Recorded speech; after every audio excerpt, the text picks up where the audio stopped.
Nimaga ko'pchilik ayollar gormonal dorilarni ichishdan qo'rqishadi? Juda ham to'g'ri va ko'p beriladigan savol. Juda ham ko'pchilik ayollarimiz gormon ichishdan qo'rqishadi.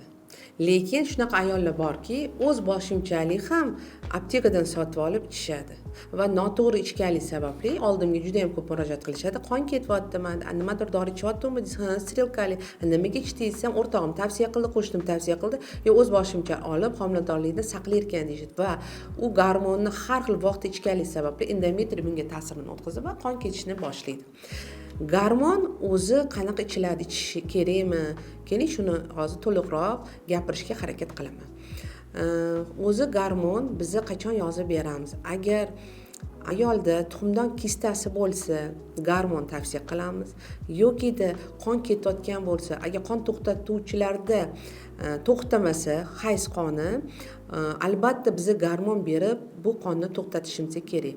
Lekin gormondan qo'rqmaylik. Qon ketib turibman, mana qon ketyapti, gormon yozib beraman. Agar 3 kun ichida qon to'xtatuvchi yozib beraman, to'xtamasa gormonal to'xtatamiz desa, voy, Saradullarni yozmang, semirib ketaman deb o'ylashadi. Lekin o'zini ichki organizmda nima bo'layotgani bilan ishi yo'q.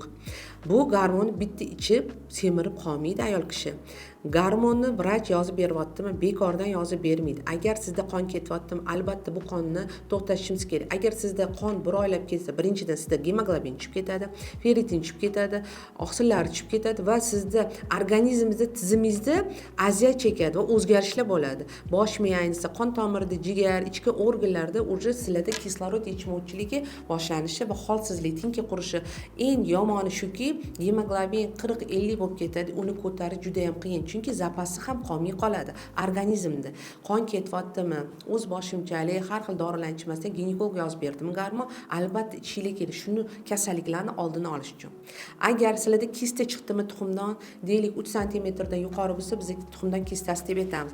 5, 6, 7 cmlik sizlarda kuchli og'riq, gormon nima qilib beradi? Gormon ushlab turadi kistani yorilib ketmasligi uchun. Albatta uchun og'ir ish qilmaslik kerak, резкий движениялар, stresslardan yurish kerak, lekin gormon beramiz. Chunki bu kistaga yorilib ketsa, kapsulasi va qorin bo'shlig'ida qon va ichki organlarda qon bo'lib, operatsiya darajasigacha yetib borishingiz mumkin.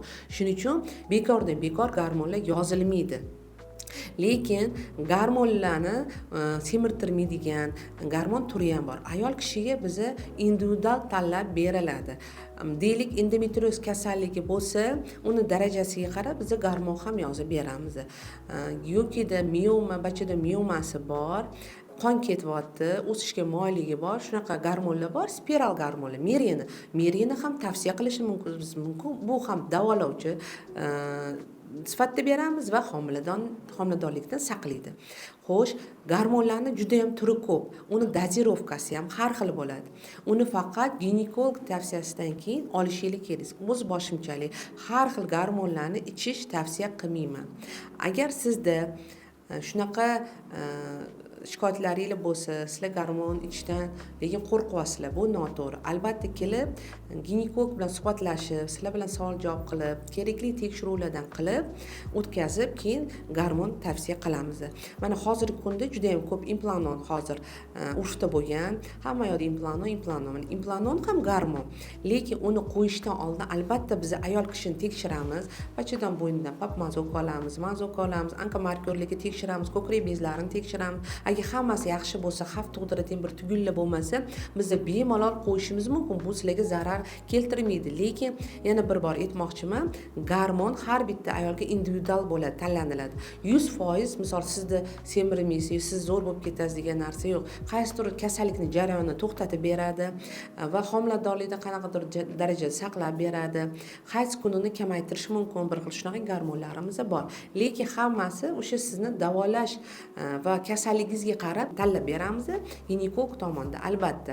Shuning uchun gormon ichishdan qo'rqmaylik. Uni foydasi ham ko'p. Lekin berilmaydigan payti ham bo'ladi gormon. Deylik ko'krak bezida xavfli bir o'simtaga bir kistani, bir fibradenomani bir boshqacha turi bo'lsa, albatta mammoga yuboramiz, mammografiya qilinadi, o'sha elostografiyalar qilinadi. Agar xavfsiz bo'lsa, keyin boshqacha turdagi biz gormonlarni tavsiya qilishimiz mumkin. Bo'qonlarini tekshiramiz, bo'qog'ida agar tugunlar bo'lsa, uni ham elostografiya qilinadi. Albatta, kerak bo'lsa, agar tuguni katta bo'lsa, endokrinolog yuborib funksiya qilinadi. Xavflimi, xavfsiz chiqibmi? Shunga qarab hamma gormonlar tanlab beriladi. Chunki o'z boshimchalik hech qachon vrach tomonidan qilinmaydi. Har bitta narsa asoslanib qoladi, tekshiruvlardan o'tiladi, tekshiramiz va sizga berayotgan gormonimizni tayinlab beramiz. Lekin bu organizm ming bir tekshiruvlardan o'tkazgan bo'lsak ham, har qanday gormonni o'zini nojo'ya ta'siri ham bor. Bu annotatsiyasida ham yozilgan. Bu nimalar? Ko'ngil aynish, qusish, oshqozonda og'riqlar bo'lishi mumkin. Shuning uchun to'q qoringa ichiladi gormon. Biz qaysi paytda gormon tavsiya qilmaymiz? Agar oshqozon yarasi kasalliklari bo'lsa, yoki o't qopida tosh bo'lsa, juda ham ko'p, yoki buyragida tosh bo'lsa, biz tavsiya qilmaymiz. Chunki bu toshlarni qo'zg'atishga sabab bo'lishi mumkin gormonlar qisqartirib borish. Shuning uchun biz tavsiya qilmaymiz. Lekin gormonlar faqat ginekolog tomonidan tavsiya qilinadi, kerakli davo tarzida va qaysi gormonni tanlash albatta ginekolog tomonidan berilishi shart.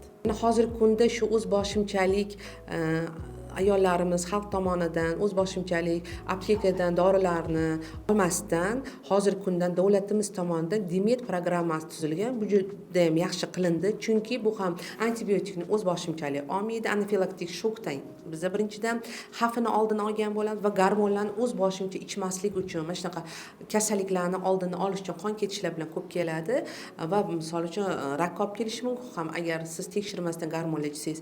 O'shani o'zboshimchalikni oldini olib va kasalliklarni oldini olish uchun xalqimizga foyda bo'lishi uchun davlat tomonidan Demet programmasi tuzilgan. Hozirgi kunda bu ishlayapti.